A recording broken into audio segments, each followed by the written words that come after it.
in Fort Worth.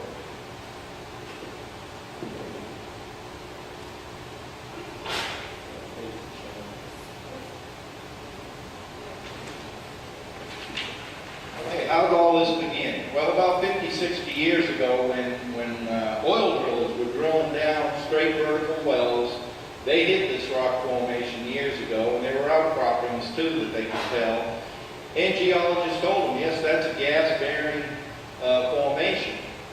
But in some places where they were drilling at that time, some of the Barnett Shale was only 100 feet thick, 50 feet thick. So when you drilled through it, it was unattainable to get any production value out of it. In fact, whatever they might get was a waste product. They didn't even care about it. Even in the oil patch, natural gas that was in the oil patch was most times just burned up. So what made the Barnett Shale worthwhile?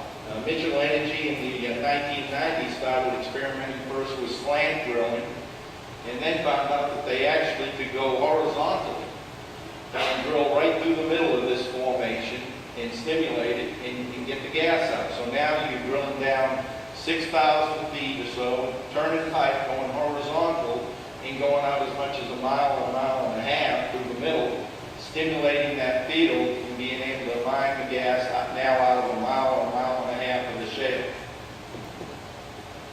All this started first, of course, in Texas, North Texas, in the northwest of Fort Worth, and the Wise and Denton County areas. But at the same time, the city of Fort Worth was going through massive urban development. So we ended up having this encroachment of the two urban encroachment onto the gas well drilling and vice versa. Right away we had concerns. People were already starting to come up against the noise issues and the dust issues and smoking rigs like Sharon showed in her picture there, where they were just spewing diesel into people's yards. What brought it into Fort Worth is as they started marching closer to Fort Worth, they found out that this puddle of the Barnett Shale got thicker as they moved into Fort Worth. They jumped across to the other side and drilled some wells on the southern border of the Barnett Shale, and typically found out it did the same thing. As it moved into the inner part of Fort Worth, the shale got deeper and thicker, so they wanted into the city to get what they call the sweet spot, the Barnett Shale. That was probably around 2004, 2005 when they realized that they were going to have to encroach on dense urban drilling. Now we come across, in Texas, if people don't know, we have what is called the split mineral estate. In other words, you can own surface land. You can own surface land in your mineral estate. Or, what's happened frequently is a past owner of that property had separated the mineral interest. Some ranches did that just because their family tradition came from the oil patches, and that even if they sold land, they would separate that mineral interest. Even though at the time they were doing it, it wasn't anything worthwhile they thought they were going to find down there. But the glitch in the law is that the mineral estate is the dominant estate. So you can, if you own just surface land, you're at the sake of whatever that mineral owner wants to do with his property. So in many, many instances, people that bought a little bit of paradise out there in the country found out their 5 acres of paradise would turn into having a gas well put right up next to their property, or even on their property, without their say-so. Just because the law says that it carries with it a necessary appendage thereto, the right to go on, in, or upon the surface of the land in order to produce that mineral interest. So somebody that owns the mineral interest could give them the permission to come into your land and go up and to acquire that mineral interest.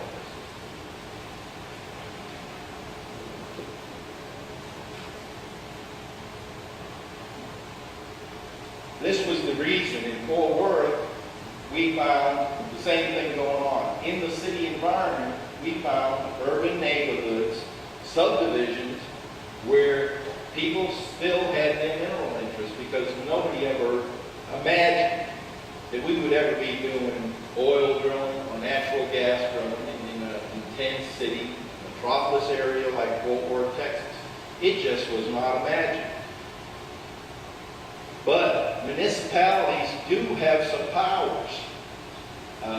The city of Fort Worth, when I first sat on those task force hearings, when we were trying to set what we thought were reasonable setbacks of 1,000 feet, and I remember at my very first task force hearing, I recommended, knowing that I had 600 feet from my property, I recommended that the city of Fort Worth at that time do gas drilling at 1,000 feet, at least preferred distance, and never closer than 600 feet. That's not what happened, because the gas industry turned to our city attorney and told them that if Gary Hogan got his way and they set a limit of 1,000 feet, it would be deemed unreasonable, and that they would file so many lawsuits against the city of Fort Worth that, his words, it'll spin the city's attorney's head. So they use this bullying and this threatening tactic. I wish I had stuck to my guns. I wish we could have pushed that. But again, on that task force, we were burdened by backdooring, politicking, and the gas industry had an upper hand, even though we had citizens on that task force. The industry actually had voting rights as to what their regulations were going to be in Fort Worth. I caution people all the time, and a lot of city ordinances are copied on Fort Worth. We still do not have it right. But basically, a municipality under police powers has the supreme responsibility of protecting the health, safety, and welfare of its citizens. They also have the right to say where gas well drilling can go based on zoning and land use, because once you put a gas well in there, or pipelines, there's very little you can build on top of it for a long, long time. So that also goes into how your city can develop, and they've got the right to regulate it according to that. When I went down to Austin a couple of years ago, I had Mr. Kiefer, who was on head of the Energy Board, and we were trying to push through some legislation, and he told me, he said, Mr. Hogan, why didn't the city of Fort Worth just allow gas drilling according to industrial zone? It would have stood the test.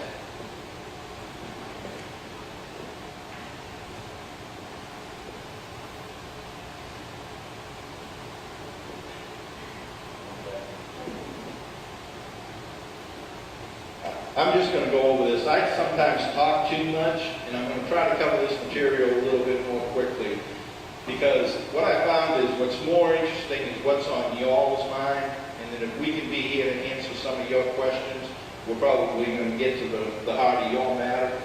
But in the city of Fort Worth, which was the first city to face urban gas drilling, again, the first ordinance was written in 2001, 2002.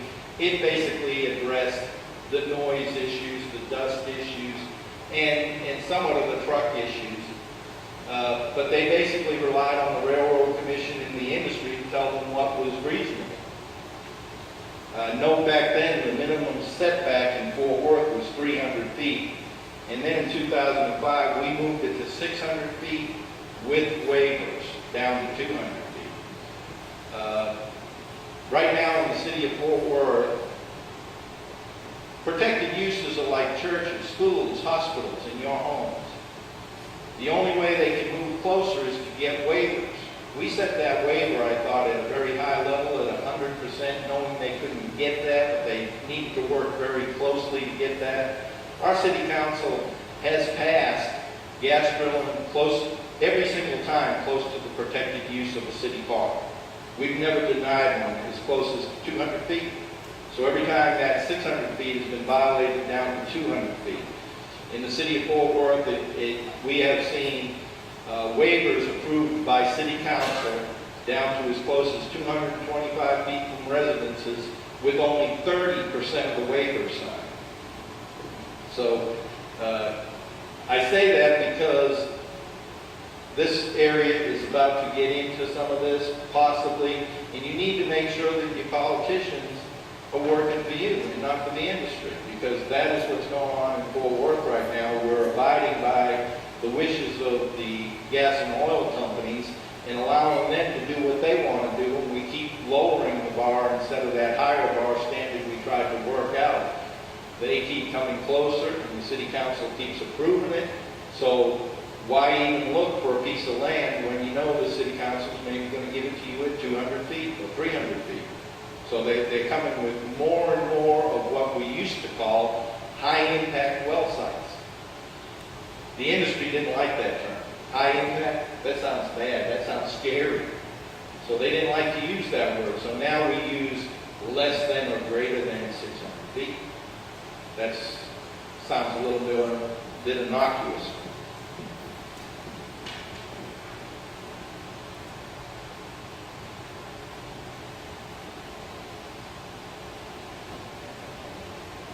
I skipped a slide here, but I wanted to make one quote.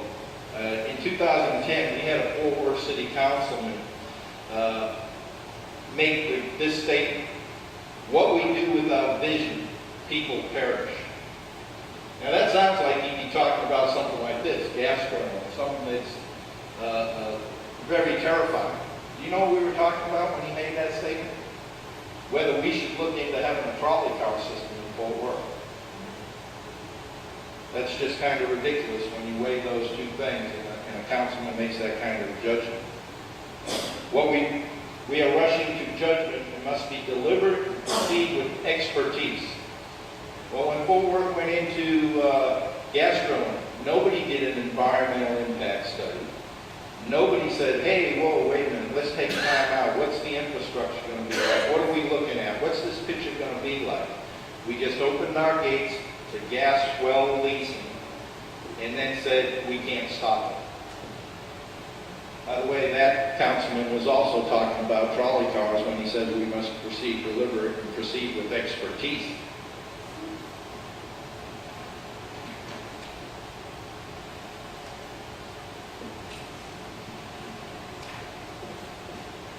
What were people not told or led to believe?